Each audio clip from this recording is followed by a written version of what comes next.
ছাত্র নয়, শুধু জনতা নয়, শ্রমিকদের যে কত রক্ত গেছে, সেই রক্ত লিখার মধ্যে দিয়ে সেই রক্তের অক্ষরে রচিত হয়েছে আজকের 2024 সালের 5ই আগস্টের সেই মহাবিপ্লব।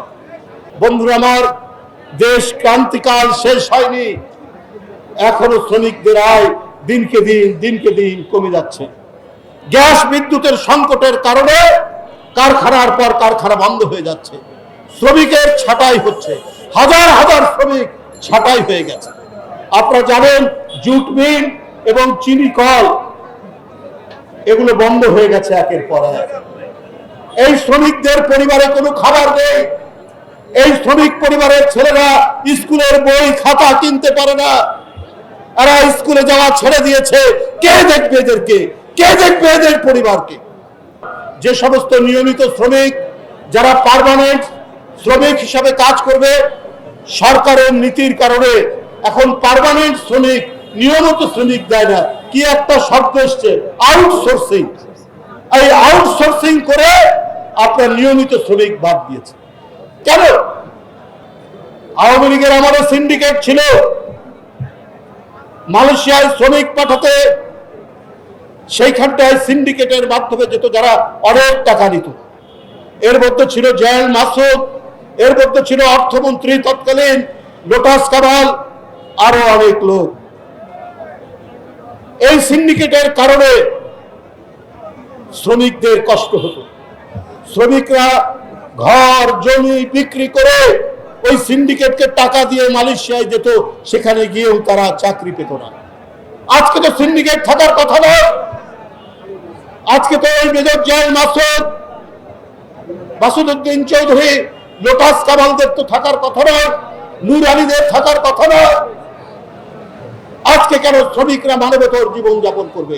আজকে কেন শ্রমিকদের ছেলেমেয়েরা স্কুলে যেতে পারবে না? কেন আজকে তারা অর্ধাহারে অনাহারে জীবন কাটাবে? আজকে তো ফাঁসিবাদ নেই, আজকে তো সেই জুলুম নেই, তাহলে কেন আজকে শ্রমিক ছাঁটাই হবে? সালমানে প্রমাণ এবং কত নাবিল গ্রুপ, অমুক গ্রুপ, তমুক গ্রুপ, এরা অপরাধ করেছে, এদের বিচার হওয়া দরকার। এরা শেখ হাসিনাকে টিকিয়ে রাখার চেষ্টা করেছে, যে শেখ হাসিনা 5 বছরের শিশু থেকে 16 বছরের কিশোর তরুণীদের রক্ত পান করার পরেও যে এখনো পর্যন্ত ছটপট করছে, রক্তের বিষয় উন্মাদ হয়ে গেছে, যে শেখ হাসিনা, সেই শেখ হাসিনার দোসর ছিল এরা। কিন্তু এদের যে মিল কলকারখানা, সেই মিল কলকারখানা কেন বন্ধ করে দিচ্ছে? ওদেরকে বাদ দেন, ওদের বিরুদ্ধে মামলা দেন, ওদের বিচার করুন, কিন্তু ওই মিল কারখানায় আপনারা প্রশাসক নিয়োগ করুন। মিল কলকারখানাগুলো আপনারা জীবন্ত রাখুন, সচল রাখুন, যাতে কোনো শ্রমিকের চাকরি না যায়, কোনো শ্রমিক যাতে তার কর্মসংস্থান না হারায়। সরকার এটাকে টেক আপ করবে, গ্রহণ করে দক্ষ ম্যানেজার দিয়ে সেগুলো চালাবে। আজকে এই সমস্ত মিল কারখানা বন্ধ করার কারণে শুধু এমনি শ্রমিক নয়, সেখানে অনেকে যারা ইঞ্জিনিয়ার ছিলেন, ফার্মাসিস্ট ছিলেন, অনেক শিক্ষিত ছেলে পেলে ম্যানেজার, অ্যাসিস্ট্যান্ট ম্যানেজার, তারা পর্যন্ত চাকরি হারাচ্ছে। জনগণের দিকে আপনাকে মনোযোগ দিতে হবে। জনগণ কি বলছে? আপনি মানবতার করিডোর দিতে চান বার্মায়, রাখাইন রাজ্যে, সেখানে দুর্ভিক্ষ হচ্ছে, তো আপনি জনগণের কি আকাঙ্ক্ষা সেটা শুনবেন না?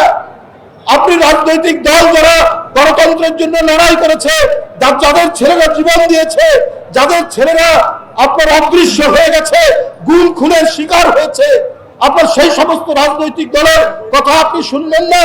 আপনি এককভাবে আপনার কয়েকজন অ্যাডভাইজার নিয়ে আপনি কি বলে মানবতার করিডোর করবে, সেখানে বাংলাদেশের সার্বভৌমত্ব, বাংলাদেশের স্বাধীনতা, বাংলাদেশের নিরাপত্তা কোন জায়গায় যাবে সেইটা আপনি জনগণের কাছে পরিষ্কার না করে আপনি এই করিডোর দিতে যাচ্ছেন।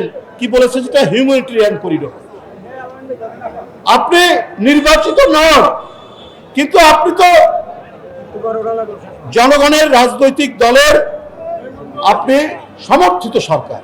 তো আপনাকে জনগণের সেন্টিমেন্ট অনুযায়ী আপনি কাজ করতে হবে। যেখানে দেশ বিপন্ন হতে পারে, দেশের মানুষ বিপন্ন হতে পারে, আপনি সেই ধরনের পদক্ষেপ যখন নেন, সে দুঃখজনক। আজকে শক্ত হাতে প্রশাসন চললে, শেখ হাসিনা কোথায় পালিয়ে আছে? পার্শ্ববর্তী দেশে। কিন্তু দেশে কোথায় আছে? ওখানকার প্রধানমন্ত্রীও বলে না, কেউ বলে না। এখন শেখ হাসিনা হয়ে গেছে ওসামা বিন লাদেনের খালাতো বোন। ওসামা বিন লাদেন কোন গুহায় থাকতো, কোন পাহাড়ে থাকতো, কেউ যেমন জানতো না, মাঝে মাঝে ভিডিও বার্তা দেয়, ঠিক শেখ হাসিনা এখন ওসামা বিন লাদেনের একেবারে কাজিন হয়ে, খালাতো বোন হয়ে এখন তিনি ভিডিও বার্তা দেন।